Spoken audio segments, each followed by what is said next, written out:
Hi all, welcome back to Gizmofacts. This is Ishita. I am really excited to announce that Gizmofacts has started a new training in Salesforce admin and development. So without wasting any further time, let's get started.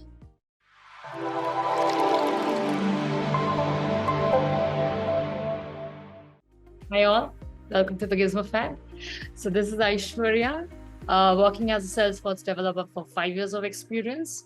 And here I am going to teach you what is Salesforce development.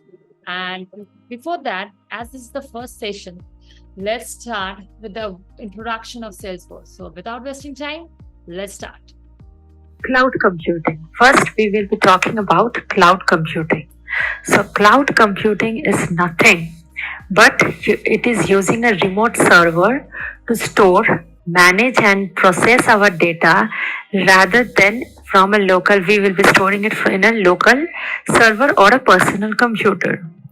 So remote server means a decent location. We are talking about somewhere far from your system. So where you are storing your data and your software, and you can access that via internet. So basically using your software over the internet is called as cloud computing.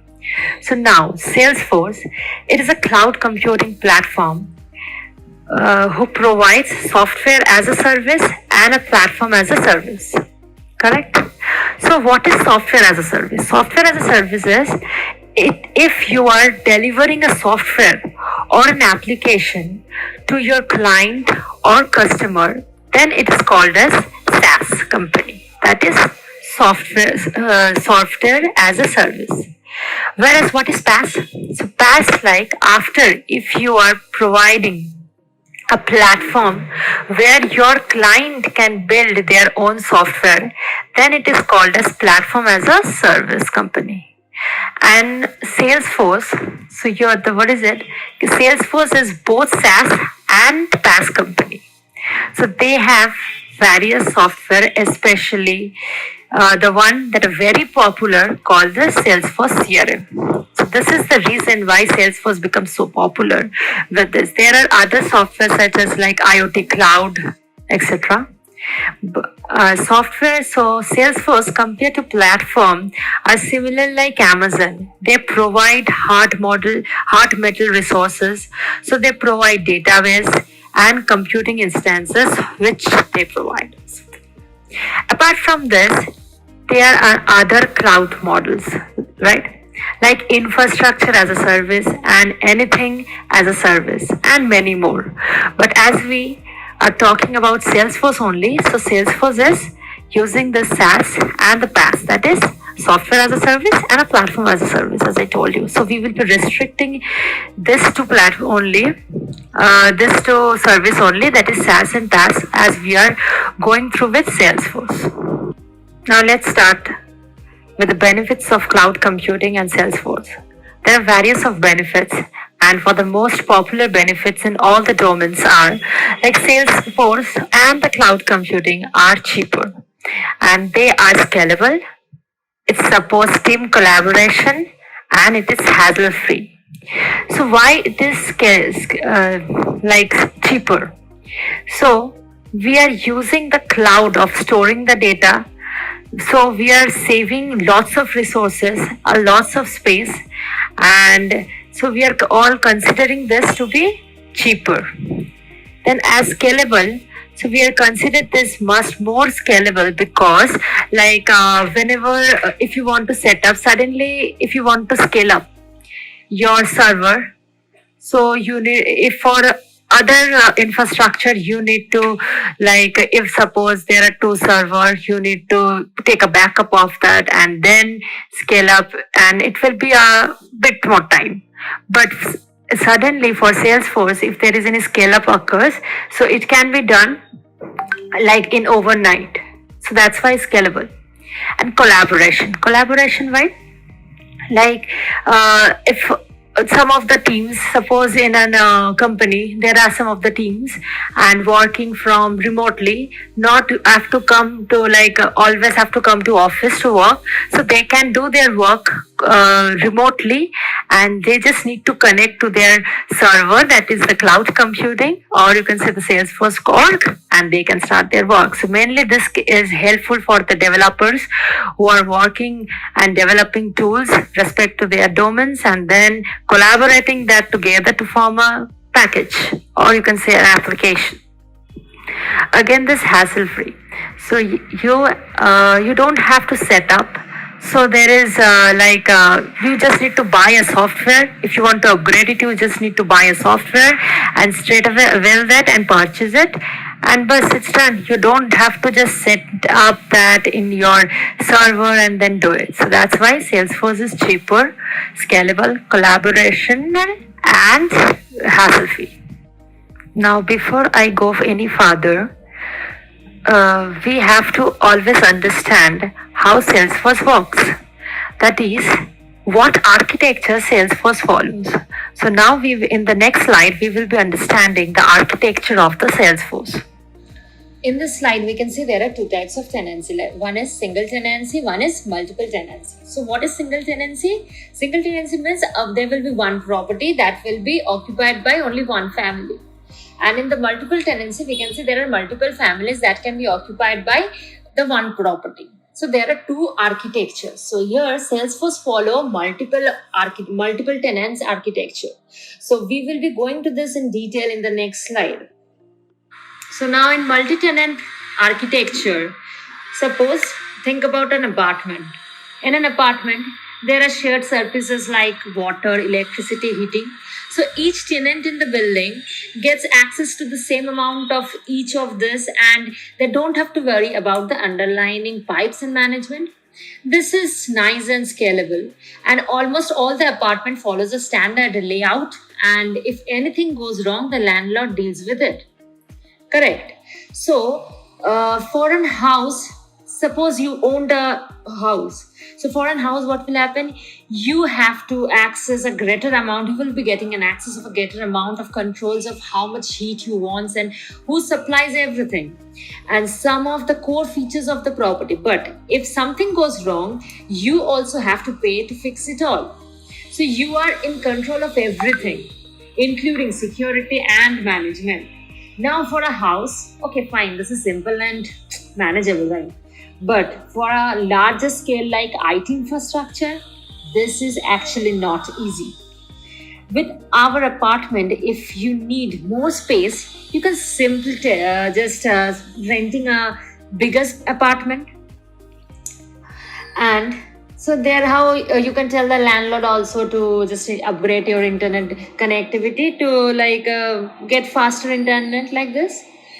But so this is mainly, you can say, multi-tenancy. But there is a problem, wait. So the problem is if everybody starts sharing their resources, like everybody start using these shared resources, some use more than the other, and then another person will be like, oh, I'm not getting that resources anymore, then this will be a problem, right? So this problem in the Salesforce term is called as governor limit. So sharing rule were enforced by governor limit.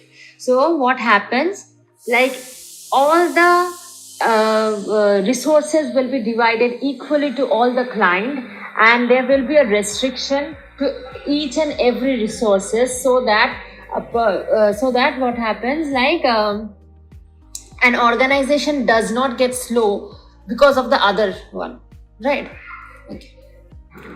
Now is metadata architecture. Metadata architecture takes your governor limit the next limit. Basically, it is the extension of governor limit. In governor limit, we can see nobody gets access to your data. It is basically done with this architecture called metadata, where whatever data is there, that we will be controlled by the metadata. Your entire server will be divided into multiple org. In Salesforce term, it is called as Salesforce org. As a customer, you will get an access to a particular org, and that particular Salesforce org will be only be able to access. You were able to access just the particular data to which it has a metadata access. Technically, metadata can be defined as data about data. Now, what metadata means is that details about where your data is present, what your data is all about, who can access your data, how, where they will access the data. So everything about your data that would be stored in your metadata. So this is the architecture that follows. So let's go forward. Now we will be starting on what are the products and services offered by Salesforce. So first is Sales Cloud. So it's going to control your sales processes.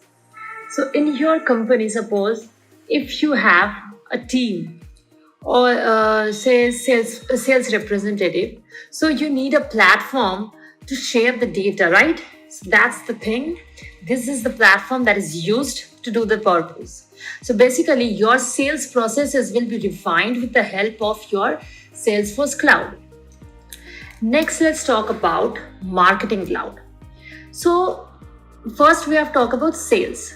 So how do you get people to sell your products? For that, there is a cloud. This cloud is called as Marketing Cloud. So the Marketing Cloud is something that will be helping you to market your products in a proper way. Next is something called Service Cloud. So Service Cloud it's a very similar to these two clouds, that is the Sales Clouds and the Marketing Cloud. And as the name suggests, service is all about providing your customer with the best possible service. Next, let's talk about Analytics. It's a platform where you can do analysis. You can integrate your analysis cloud with your Sales Cloud, Market Cloud, and so on, and basically get a system inside. Next is let's talk about Community Cloud. Okay, so Community Cloud is used basically a platform given to your customer to communicate with each other. In this community, client can collaborate with each other, raise their doubts, and so on. Next is a very important, you can say, App Cloud. It's a major service offering by Salesforce. Whatever apps you customly build with the help of this is called the App Cloud. There are various app cloud like Force.com platform, Salesforce One, and Heroku, etc. Next is Commerce Cloud. Something that will help you to, this cloud is basically something that will help you to better your e-commerce experience. Okay. IoT. So IoT Cloud, this cloud helps your system to integrate with your various IoT devices. As we know, IoT Cloud is like Internet of Things. So that's the thing. And let's talk about Health Cloud. Health Cloud and Service Clouds are mostly, same. So similar to CRM Cloud, which is used for sales or for service purposes. Only difference it will be used by doctor and patient or like medical ground only. Okay. So these are main services or the products that are offered by Salesforce. Apart from that, there are Collaboration Cloud, Custom Cloud. These are just similar to other clouds as well. Okay, so let's go next.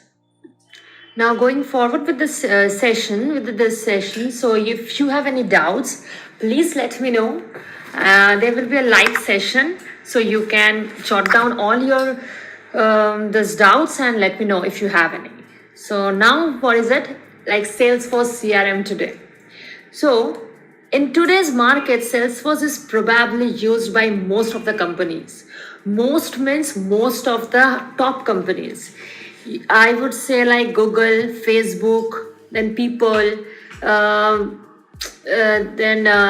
Gmail, Twitter, Amazon, are all Salesforce major client. And the kind of product they offer, these companies could be like in a call center or photo or phone system, which is nothing but basically a BPO types.